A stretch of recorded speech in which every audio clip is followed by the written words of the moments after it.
అది 1937. భారతదేశంలో స్వాతంత్ర ఉద్యమం పతాక స్థాయిలో ఉంది. బ్రిటిష్ వారు చాలా కఠినంగా ఉద్యమాన్ని అణిచివేయడానికి ప్రయత్నిస్తూనే ఉన్నారు.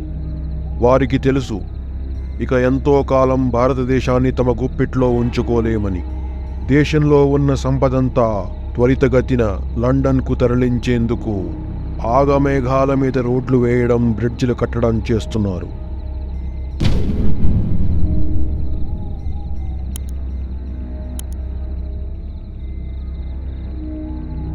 కెప్టెన్ వెబర్ ఆ సమయంలో పితోరాగఢ్ కమాండ్లో పోస్టింగ్లో ఉన్నాడు. అతనికి ఒకరోజు తన కమాండింగ్ ఆఫీసర్ నుండి ఒక ఆజ్ఞాపత్రం వస్తుంది. అక్కడకు సుమారు 70 కిలోమీటర్ల దూరంలో ఉన్న రెకోనియా గ్రామంలో పోస్టింగ్ ఇస్తున్నట్టు ఆ పత్రంలో ఉంది. అతనికి ఆ గ్రామంలో ఉన్న ఫారెస్ట్ చెక్ పోస్ట్ నుండి మరొక చెక్ పోస్టుకు సుమారు 20 కిలోమీటర్ల అడవి మార్గంలో రోడ్డు నిర్మించవలసిన బాధ్యత అప్పగించబడింది. రెకోనియా పేరు వింటూనే కెప్టెన్ వెబర్కు రోమాలు నిక్కబొడుచుకున్నాయి. అతను దాదాపు 10 సంవత్సరాల నుండి అదే కమాండెంట్లో పనిచేస్తున్నాడు. పితోరాగఢ్ చుట్టుపక్కల ప్రదేశమంతా తనకు చాలా సుపరిచయం. అదంతా దట్టమైన అడవితో అతి భయంకరమైన క్రూర మృగాలకు ఆవాసం. పెద్ద పులులు, చిరుత పులులు, హైనాలు అనేకం ఈ ప్రదేశంలో సంచరిస్తూ ఉంటాయి. తరచూ అక్కడ వీటిచే మనుషులు చంపబడ్డ వార్తలు అనేకం పితోరాగఢ్ చేరుతూ ఉంటాయి. ఈ ఉత్తరాఖండ్ రాష్ట్రాన్ని దేవభూమి అని కూడా అంటారు. చార్ధామ్ యాత్రకి మరెన్నో ముఖ్యమైన గుడులకు ఇది నిలయం.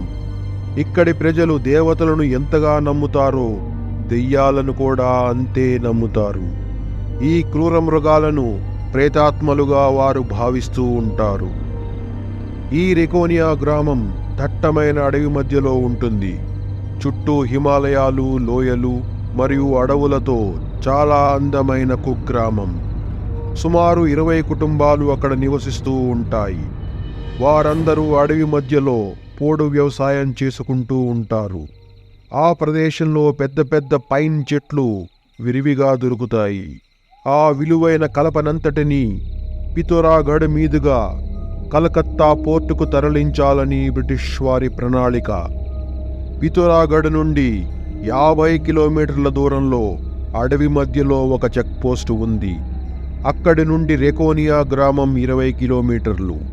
కానీ సన్నటి నడక మార్గం తప్ప ఎటువంటి రోడ్డు లేనే లేదు. అందుకనే కెప్టెన్ వెబర్కు ఈ ప్రాజెక్ట్ అప్పగించారు. ఈ పని పూర్తి చేసేందుకు ఒక కాంట్రాక్టర్ మరియు 5 పని వాళ్లను వెబర్కు ఇచ్చారు. ఈ కాంట్రాక్టర్ రెకోనియా గ్రామం శివార్లలో నివసించేవాడు. 5 పనివాళ్లు అక్కడికి 50 కిలోమీటర్ల దూరంలో ఉన్న మరొక గ్రామానికి చెందినవారు. వీరందరి సహాయంతో ఆ నడక మార్గంలో ఉన్న చెట్లు కొట్టి 10 అడుగుల వెడల్పు రోడ్డును నిర్మించాలి. ఈ పనంతా 20 రోజుల్లో పూర్తి చేయాలి. బ్రిటిష్ గవర్నమెంట్ నియమాలు చాలా కఠినంగా ఉంటాయి.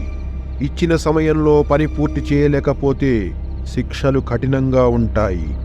వెబర్ ప్లాన్ ప్రకారం 2 రోజుల్లో రెకోనియా గ్రామానికి చేరుకొని అక్కడ వీరందరినీ కలుసుకోవాలి. పై అధికారులు వెబర్కు ఒక గ్రీన్ఫీల్డ్ డబుల్ బ్యారెల్ రైఫిల్ను మరియు కార్ట్రిడ్జ్లను అతని రక్షణ కోసం అందించారు. అది అప్పటి సమయంలో చాలా అధునాతనమైన తుపాకీ. ఈ రైఫిల్ని తీసుకున్న వెబర్ దాని అద్భుతమైన పనితనానికి చాలా సంతోషించాడు. వెంటనే అతను తనకు అవసరమైన పచారీ సామాన్లు, కిరోసిన్, అగ్గిపెట్టె, బెడ్ రోల్, టెంట్ మరియు ఇతర సామాగ్రిని సిద్ధం చేసుకున్నాడు. మంచి టార్చ్ లైట్ ఒకటి కొనుగోలు చేశాడు. మరునాడు ఉదయమే అతను రెకోనియా గ్రామానికి వెళ్ళడానికి సమాయత్తమయ్యాడు. అంతలో రెకోనియా గ్రామానికి చెందిన ఆ కాంట్రాక్టర్ ఏదో పని మీద పితోరాగఢ్ రావడం జరిగింది. పని పూర్తి చేసుకుని వెబర్ వద్దకు వచ్చి కలిశాడు. ఇద్దరూ మర్నాడు తెల్లవారుజామునే బయలుదేరడానికి నిర్ణయించుకున్నారు. అనుకున్నట్టే తెల్లవారుజాము 5:30కు తమ ప్రయాణం మొదలుపెట్టారు. పితోరాగఢ్ నుండి 30 కిలోమీటర్ల వరకు ఆర్మీ వెహికల్లో ప్రయాణించవచ్చు. అక్కడి నుండి మరో 40 కిలోమీటర్లు అడవి మార్గంలో నడిచి రేకోనియా గ్రామానికి చేరుకోవాల్సి ఉంటుంది. పొద్దున్నే 11 గంటలకు ఆర్మీ వెహికల్ వాళ్లను అడవి మధ్యలో వదిలేసి వెళ్ళిపోయింది. అక్కడి నుండి వారి నడక ప్రయాణం మొదలైంది. సాయంత్రం కల్లా వారు కనీసం 30 కిలోమీటర్లు నడవాల్సి ఉంటుంది. రాత్రికి అడవి మధ్యలో బస చేసి తిరిగి ప్రయాణం ప్రారంభించి మరునాడు సాయంత్రం కల్లా రేకోనియా గ్రామం చేరుకోవాలి అన్నది వారి ప్లాన్. 1 గంట సేపు తరువాత వారికి అడవి మార్గం చాలా కఠినంగా మారింది. అంతా గుబురు పొదలు, ముళ్ళ చెట్లు, సన్నటి దారి. అంతలోనే వారికి బార్కింగ్ డియర్ అలారం కాల్స్ వినపడ్డాయి.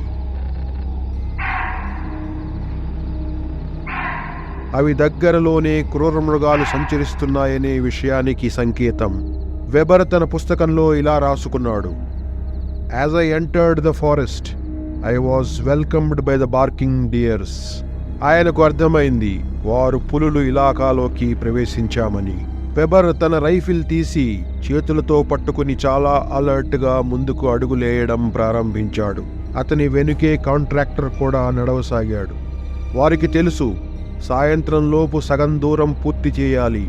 అసలే అది చలికాలం, చీకటి తొందరగా పడుతుంది, దారి కనపడదు. వడివడిగా అడుగులు వేస్తూ వారు ముందుకు కదలసాగారు.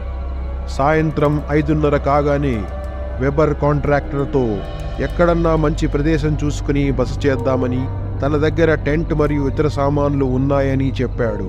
క్రూర మృగాలకు అందకుండా అందుబాటులో ఒక సురక్షితమైన ప్రదేశం వెతకమన్నాడు.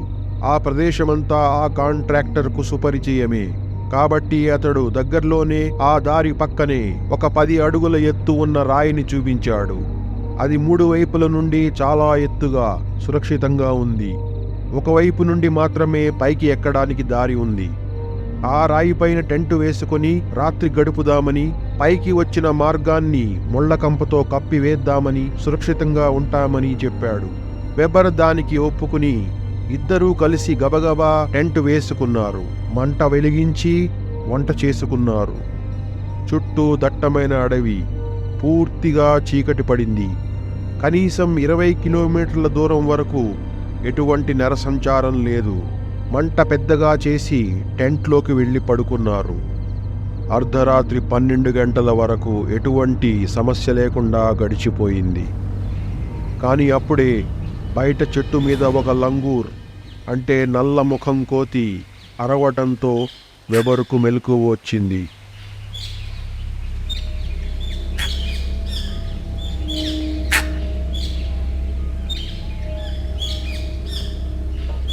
టెంట్ నుండి బయటకు వచ్చి చుట్టూ చూశాడు. చుట్టూ చీకటి, ఏమీ కనపడలేదు. మంట కొంచెం పెద్దది చేసి కాసేపు అక్కడే కూర్చుని సిగార్ కాల్చుకున్నాడు. ఇక వెళ్ళిపోదాం అనుకునే లోపు మరలా కోతి అలారం కాల్ వినపడింది. ఈసారి అది చాలా బిగ్గరగా, విరామం లేకుండా అరవడం ప్రారంభించింది. వెబర్కు తెలుసు, దానర్థం అక్కడికి దగ్గరలోనే పులిగాని, చిరుతపులిగాని సంచరిస్తోందని. లోపల కాంట్రాక్టర్ మంచి నిద్రలో ఆదమరిచి పడుకున్నాడు. ఈలోగా అక్కడకు ఎదురుగా 100 అడుగుల దూరంలో ఒక చెట్టు కింద అలజడి అయ్యింది. అది విన్న వెబర్ వెంటనే టెంట్లోకి వెళ్ళి తన టార్చ్ లైట్ తీసుకుని బయటకు వచ్చాడు. అలజడి అయిన వైపు టార్చ్ లైట్ వేసి చూశాడు. ఆ వెలుగులో ఒక పెద్ద పులి ఆ చెట్టు కింద నక్కి కూర్చోవడం కనపడింది. అది వీరి టెంట్ వైపే చూస్తోంది. అది చూసిన వెబర్కు వెన్నులో చలి మొదలయ్యింది. ఏం చేయాలో అర్థం కాలేదు. వెంటనే టెంట్లోకి వెళ్ళి రైఫిల్ తెచ్చుకుని దాన్ని షూట్ చేద్దాం అనుకున్నాడు. కానీ ఈ లోపలే ఆ పులి లేచి వెనుదిరిగి పొదల్లోకి మాయమైపోయింది. వెబర్ లోపలికి వెళ్ళి తన రైఫిల్ను తీసుకుని మంట ముందు కూర్చుని చాలా అలర్ట్గా చుట్టూ గమనించసాగాడు. గంటలు గడిచిపోయాయి, కానీ ఎటువంటి పులి అలజడి కనపడలేదు. కలత నిద్రతోనే ఆ రాత్రంతా గడిచిపోయింది. మరునాడు ఉదయమే వెబర్ మరియు ఆ కాంట్రాక్టర్ ఇద్దరూ తమ సామాన్లు సర్దుకుని రేకోనియా గ్రామానికి బయలుదేరారు. ఆ వెళ్లే మట్టి దారిపైనే వారు రోడ్డు వేయవలసి ఉంది. అందువల్ల వెబర్ ఆ పరిసరాలన్నింటినీ జాగ్రత్తగా గమనిస్తూ ఎన్ని చెట్లు కొట్టాలో రాసుకుంటూ ఇద్దరూ ప్రణాళిక వేసుకుంటూ నడవసాగారు. సాయంత్రం 3 గంటల వరకు వారిద్దరు రెకోనియా గ్రామానికి చేరుకున్నారు. ఆ గ్రామంలో 5 పనివాళ్లు వాళ్ళని కలిశారు. అప్పటికే వారంతా ఊరికి దూరంగా చెట్ల మధ్యలో తమ గుడిసెలు వేసుకుని అందులో ఉండసాగారు. వెబర్ కూడా వెంటనే వారి గుడిసెల పక్కనే తన టెంట్ కూడా వేసుకున్నాడు. రాత్రికి కావలసిన వంట ప్రయత్నాలు మొదలుపెట్టాడు. ఈలోగా కాంట్రాక్టర్ తన ఇంటికి వెళ్ళి మరునాడు పొద్దున్నే వస్తానని చెప్పి సెలవు తీసుకున్నాడు. అతని ఇల్లు సుమారు 2 కిలోమీటర్ల దూరంలో రెకోనియా గ్రామానికి కొంచెం దూరంగా ఉంటుంది. మరునాడు ఉదయం 9 గంటలకల్లా అందరూ కలిసి రోడ్డు నిర్మాణం పనులు మొదలుపెట్టారు. పని వాళ్ళందరూ ఆ దారికి ఇరువైపులా ఉన్న చెట్లను కొట్టి నేలను సమతలం చేసి ముందుకు కదలసాగారు. ఆ రోజు సాయంత్రం పని అయిపోయిన తరువాత కాంట్రాక్టర్ మరియు వెబర్ అలా నడుచుకుంటూ వారు క్రితం రోజు వచ్చిన దారిలో మరునాడు చేయవలసిన పనిని గురించి మాట్లాడుకుంటూ నడవసాగారు. సరిగ్గా అప్పుడే వెబర్ ఆ మట్టి దారిలో పులి పగ్ మార్క్స్ అంటే పులి పాదముద్రలు చూశాడు. తమ ఇద్దరి పాదముద్రలు కూడా ఉన్నాయి. వెబర్కు అర్థమైంది, నిన్న వారిరువురు రెకోనియా గ్రామానికి వస్తున్నప్పుడు ఆ పులి వీరిని గ్రామం వరకు వెంబడించింది. ఆ తరువాత ఆ దారి నుంచి పక్కకు దిగి సమీపంలోని ఒక గుట్ట మీదకు వెళ్ళిపోయింది. అంటే ఈ పులి అక్కడున్న వారందరినీ గమనించింది. వారందరూ గుడిసెలు మరియు టెంట్ వేసుకోవడం చూసింది. బహుశా అది ఆ గుట్టపై నుండి వారందరినీ గమనించడానికి అనువైన ప్రదేశంగా భావించి అటువైపు వెళ్ళి ఉంటుంది. ఇది తెలుసుకున్న వెబర్ మనసులో అలజడి మొదలైంది. ఈ పులి అక్కడ పనిచేస్తున్న వారిపై ఎప్పుడైనా దాడి చేయవచ్చు. అలాంటి దుఃఖద సంఘటన జరిగితే ఇది మొత్తం పనిని ఆపేయవచ్చు. తన ప్లాన్ అంతా డిస్టర్బ్ అవ్వవచ్చు. ఇచ్చిన సమయంలో పని పూర్తి చేయకపోతే బ్రిటిష్ యాజమాన్యం తనను శిక్షించవచ్చు. ఎటువంటి దుర్ఘటన జరగకూడదని వెబర్ భగవంతుణ్ణి వేడుకున్నాడు. 4 రోజులు పనులు ప్రశాంతంగా జరిగిపోయాయి. కానీ 5వ రోజు పొద్దున్నే రావలసిన కాంట్రాక్టర్ రాలేదు. కాంట్రాక్టర్ రాకపోవడంతో పనివాళ్లు ఏం పని చేయాలో తెలియక కూర్చుండిపోయారు. ఇది గమనించిన వెబర్ కాంట్రాక్టర్ ఇంటికి వెళ్ళి ఎందుకు రాలేదో తెలుసుకుందాం అని నిశ్చయించుకున్నాడు. తన రైఫిల్ చేత పట్టుకుని ఒక పనివాడిని తనతో రమ్మని ఇద్దరూ కలిసి బయలుదేరారు. 2 కిలోమీటర్లు దట్టమైన అడవి మధ్యలో నడుచుకుంటూ కాంట్రాక్టర్ ఉంటున్న ప్రదేశానికి చేరుకున్నారు. అది ఊరికి 2 కిలోమీటర్ల దూరంలో చదును చేసిన పంట పొలాల మధ్యలో ఉన్న ఒక చిన్న తాండా. 4 ఇళ్ళు మాత్రమే అక్కడ ఉన్నాయి. వారందరూ దగ్గర బంధువులే. అక్కడికి చేరుకున్న వెబర్కు ఒక గుడిసెలో నుండి బిగ్గరగా ఏడుపులు వినపడ్డాయి. ఏమై ఉంటుందా అని ఆ గుడిసెలోకి వెళ్లి చూడగా ఆ ఇంట్లో వారందరూ ఏడుస్తున్నారు. కాంట్రాక్టర్ కూడా అక్కడే కూర్చున్నాడు. జరిగిన విషయం అడగ్గా రాత్రి పులి వచ్చిందని, ఆ ఇంట్లో నుండి 8 ఏళ్ల కుర్రవాడిని అడవిలోకి ఎత్తుకెళ్ళిందని చెప్పి ఏడవసాగారు. వెబర్ అనుకున్నదంతా అయ్యింది. ఆ పులి చాలా తెలివిగా అక్కడకు దూరంగా ఉన్న ప్రదేశాన్ని ఎంచుకుని రాత్రి దాడి చేసి ఆ బాలుడిని అడవిలోకి ఈడ్చుకుపోయింది. వెంటనే వెబర్ కాంట్రాక్టర్ను మరికొంతమంది మగవాళ్లను తనతో రమ్మని చెప్పి ఆ పులి పాదముద్రలను ఫాలో అవుతూ దాన్ని వెతకడానికి అడవిలోకి బయలుదేరారు. సుమారు 1/2 కిలోమీటర్ దూరం వెళ్ళాక ఒక చెట్టు కింద పూర్తిగా తినబడి ఉన్న ఆ బాలుడి శవం కనబడింది. ఆ పులి మంచి ఆకలి మీద ఉన్నట్టుంది. కొన్ని ఎముకలు మాత్రమే మిగిలాయి. ఏమీ వదలకుండా తినేసింది. మిగిలిన కొద్ది అవయవాలను మూటకట్టి వారి బంధువులకు అప్పగించి కాంట్రాక్టర్ని తీసుకుని వెనక్కు బయలుదేరాడు. కానీ కాంట్రాక్టర్ తాను ఇక రోజు పనికి రాలేనని, ఆ పులి తన మీద దాడి చేయవచ్చని వెబర్కు చెప్పేశాడు. వెదర్ చాలాసేపు బతిమిలాడగా ఒక్క కండిషన్ మీద రావడానికి ఒప్పుకున్నాడు. వెబర్ రోజు తన ఇంటికి వచ్చి తీసుకువెళ్ళి అలాగే సాయంత్రం వచ్చి దింపగలిగితేనే పనికి రాగలనని చెప్పాడు. ఇక చేసేదేమీ లేక వెబర్ కూడా ఆ కాంట్రాక్టర్ చెప్పిన దానికి పూర్తిగా ఒప్పుకున్నాడు. ఇలా కొన్ని రోజులు గడిచిపోయాయి. 10 రోజుల తర్వాత సగం పని పూర్తయింది. 11వ రోజు పొద్దున్నే పని వాళ్ళందరూ పనులు మొదలుపెట్టారు. వెబర్ మరియు కాంట్రాక్టర్ పనులు పర్యవేక్షిస్తున్నారు. ఈలోగా రికోనియా గ్రామం నుండి ఒక ముసలాయన పరుగున వచ్చి ఆ పులి ఇప్పుడే గ్రామంలోకి వచ్చి దాడి చేసి తన భార్యను అడవిలోకి లాక్కెళ్ళిందని చెప్పి రక్షించమని వెబర్ను వేడుకున్నాడు. వెబర్ వెంటనే తన రైఫిల్తో ఆ ముసలాయన మరియు కాంట్రాక్టర్ని తీసుకుని వారు చూపించిన డైరెక్షన్లో వెతకడం ప్రారంభించారు. 10 నిమిషాలు అడవిలో ఆ పులిని ఫాలో చేసిన తరువాత ఒక చెట్టు కింద ఆ శవాన్ని చూశారు. అది కొద్దిగా తినబడి ఉంది.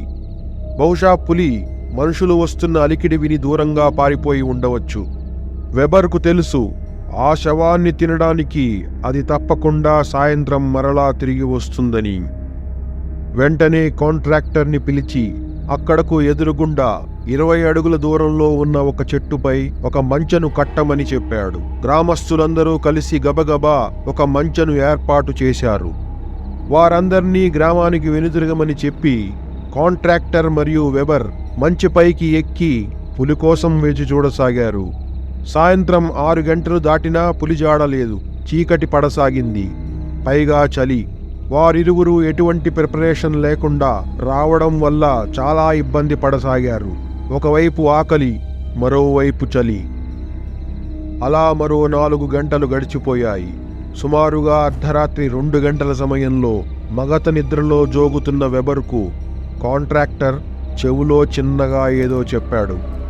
వెబర్ తేరుకుని కాంట్రాక్టర్ వైపు చూడగా ఏదో క్రూర జంతువు ఎముకలు కొరికి తింటున్న చప్పుడు వస్తోందని చిన్నగా చెవిలో చెప్పాడు.